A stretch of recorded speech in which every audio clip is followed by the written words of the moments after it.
Right, so a simple rice recipe. People always get in a fret over rice about the measurements, the timing, overcomplicated. This, I have to share this because it's so simple. Get your saucepan, get the heat on, you can see it's on 8, and then you get the kettle to boil. As the kettle's boiling, what you do is you put your rice into your pan. Now the great thing about this is forget about measurements.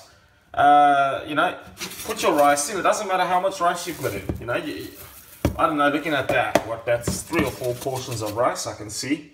Great. Now, I don't care about measurements. There's only one measurement I have to remember when I do this.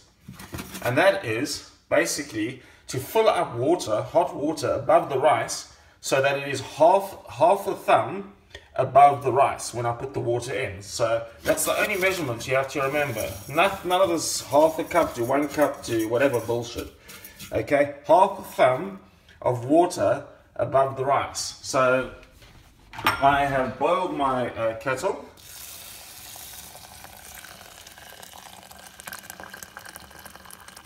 Put the water in. Now imagine if my thumb goes in, it's half a thumb above the top of the rice. Now, the rest of this is really simple. All you do is boil the rice until the water evaporates. Okay, boil, the water evaporates. Once the water has evaporated, you switch the heat off and you put the lid on. And you let it sit for 10 minutes. In those 10 minutes, the rice gets lovely and fluffy and light because all the steam is trapped and it's going into the rice and it's rehydrating the rice and making it very light. So I shall come back once the water has evaporated. Okay, so I don't care how long we've been away for. The main thing is that the water has largely evaporated. You can see I took the temperature down a bit. Main thing is you boil this until the water evaporates. Okay, now all you do, I also added some salt. Sorry, but that's a bit obvious. You add salt to the water. Now switch off the temperature and put the lid on. Phase 2.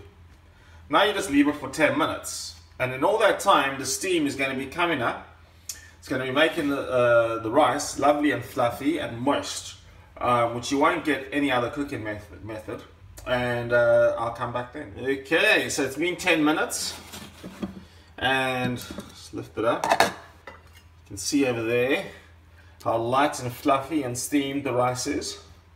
And that's it. My quick, simple, measurement-free way of cooking beautiful, fluffy white rice.